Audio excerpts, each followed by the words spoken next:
बर्फ़ की सल्तनत जहाँ हर चीज़ चमकती, झिलमिलाती और ठंडी थी। वहाँ रहता था एक शरारती सा पेंगुइन जिसका नाम था पप्पू। पप्पू बाकी पेंगुइन से ज़रा अलग था। जहाँ दूसरे पेंगुइन सीधे चलने की कोशिश करते, पप्पू बस फिसलता रहता, आगे पीछे, दाएं बाएं और कभी कभार सीधा मुंह के बल। पप्पू का एक ही शौक था, बर्फ़ पर फिसलना। सुबह से शाम तक वो बर्फ़ पर लकीरें बनाता रहता। कभी नाक के बल फिसलता, कभी पेट के बल और कभी दुम के बल। एक बार तो उसने अपनी दुम पकड़ने की कोशिश में इतने चक्कर काटे कि खुद ही चकरा कर गिर गया और चीखा, वाह क्या मज़ा आया। बाकी पेंगुइन्स इस पर हंसते रहते। पप्पू तो बिल्कुल पागल है, हर वक्त फिसलता ही रहता है। लेकिन पप्पू हंसी उड़ाकर जवाब देता, ज़िंदगी बर्फ़ की तरह है, अगर फिसलना नहीं आया तो मज़ा क्या आया। इस सल्तनत का बादशाह था बादशाह गुल्लू, एक गंभीर, नेक दिल मगर ज़रा ज़्यादा संजीदा सा पेंगुइन। इसके सर पर एक जादुई बर्फ़ का ताज था जो पूरी सल्तनत को ठंडा, चमकता और महफूज रखता था। कहा जाता था कि अगर वो ताज गुम हो गया तो बर्फ़ पिघलने लगेगी और सल्तनत ख़त्म हो जाएगी। बादशाह गुल्लू रोज़ सुबह अपने ताज को बर्फ़ की रोशनी में चमकाता और कहता, ये ताज सिर्फ मेरे लिए नहीं बल्कि मेरी पूरी सल्तनत की हिफाजत के लिए है। पप्पू ने कई बार सोचा, एक दिन मैं भी ये ताज पहनूंगा, बस ज़रा फिसलने की प्रैक्टिस और कर लूँ। एक दिन पप्पू बर्फ़ के किनारे जाकर मछलियों को सलाम करने लगा। हेलो फिश भाइयों, वो चिल्लाकर कहता। एक मछली बोली, पप्पू तुम फिर फिसलने आए हो। पप्पू ने कहा, नहीं, आज तो मैं सबको मज़ाहिया डांस दिखाऊंगा। और फिर वो फिसलने लगा, नाक बर्फ़ पर, बाजू फैले हुए और दुम सीधी। एक लम्हे में वो घूमता, फिसलता और आखिर में छपाक सीधा पानी में जा गिरता। मछलियाँ हंसने लगीं, वाह पप्पू, तुमने तो आज हमें इंटरटेन कर दिया।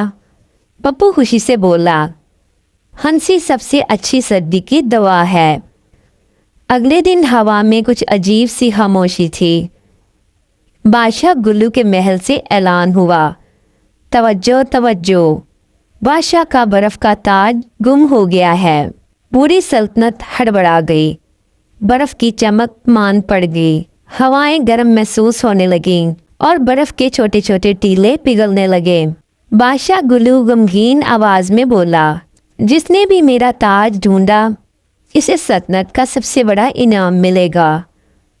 सब पेंगुइन्स निकल पड़े, कोई पहाड़ों में ढूंढने लगा, कोई गारों में, कोई समुंदर किनारे। मगर पप्पू वो अब भी बर्फ़ पर फिसल ही रहा था। एक पेंगुइन बोला, पप्पू तुम्हें शर्म नहीं आती, ताज गुम है और तुम खेल रहे हो। पप्पू हंसकर बोला, मैं तो सिर्फ फिसल नहीं रहा, मैं सोच भी रहा हूँ। पप्पू बर्फ़ पर फिसलते फिसलते अचानक एक नरम जगह आकर रुका। इसने देखा वहाँ बर्फ़ थोड़ी सी धंसी हुई थी, जैसे कुछ भारी चीज़ गिरी हुई हो। उसने नाक से बर्फ़ हटाई और नीचे कुछ चमक नज़र आई। ओह वाह, क्या है ये? हाँ, वो ताज का एक टुकड़ा था। पप्पू ने सोचा, अगर ये टुकड़ा यहाँ है तो पूरा ताज भी करीब ही होगा।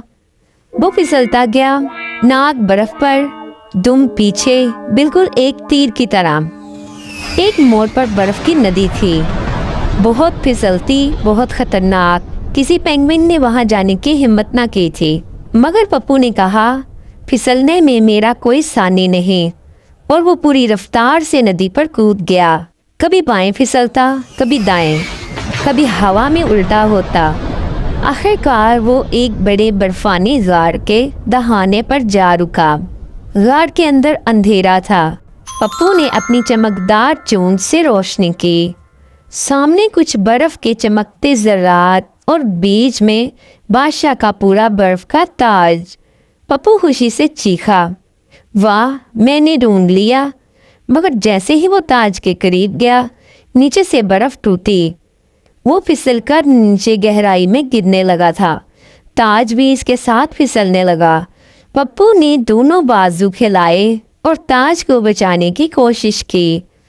वो बर्फ पर फिसलते हुए तेजी से घूमता हुआ ताज को अपनी चोंच से थामने में कामयाब हो गया। अब मसला ये था कि नीचे रुकने का कोई रास्ता नहीं था।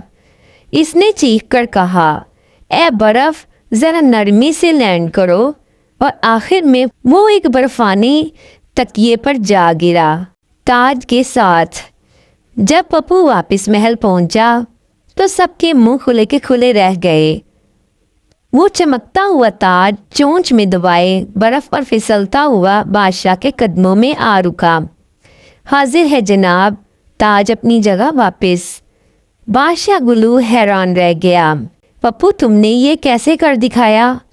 कोई और तो वहां तक जा नहीं सका। पप्पू ने आंख मारते हुए कहा, बस फिसलने की आदत कभी कभी काम आ ही जाती है। सब पेंगुइन्स तालियां बजाने लगे।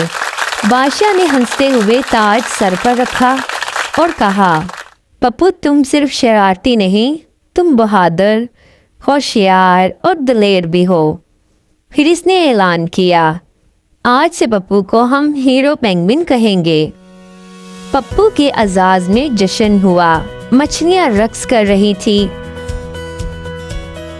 सील्स ने ढोल बजाए और बर्फानी हवाएं मौसीकी बन गईं। पप्पू ताज के करीब बैठा बोला, कभी कभी जिस चीज पर सब हंसते हैं वही तुम्हारी पहचान बन जाती है। एक छोटा पेंगुइन बोला, पप्पू भाई, अब आप हमें फिसलना सिखाएंगे। पप्पू हंसा, बिल्कुल, लेकिन पहले नाक के बल गिरने की प्रैक्टिस करो। इस कहानी से हमें ये सबक मिलता है। पप्पू ने सबको सिखा दिया कि शरारत, हंसी और अपनी अनोखी आदतों को कभी कमतर न समझो। दुनिया का हर हंसी भरा कदम कभी न कभी किसी बड़ी कामयाबी का सबब बन सकता है। बर्फ की सल्तनत दोबारा चमकने लगी। पप्पू के फिसलने की आवाजें गूंजने लगी और हर कोई कहता, यही है हमारा हीरो पेंगुइन।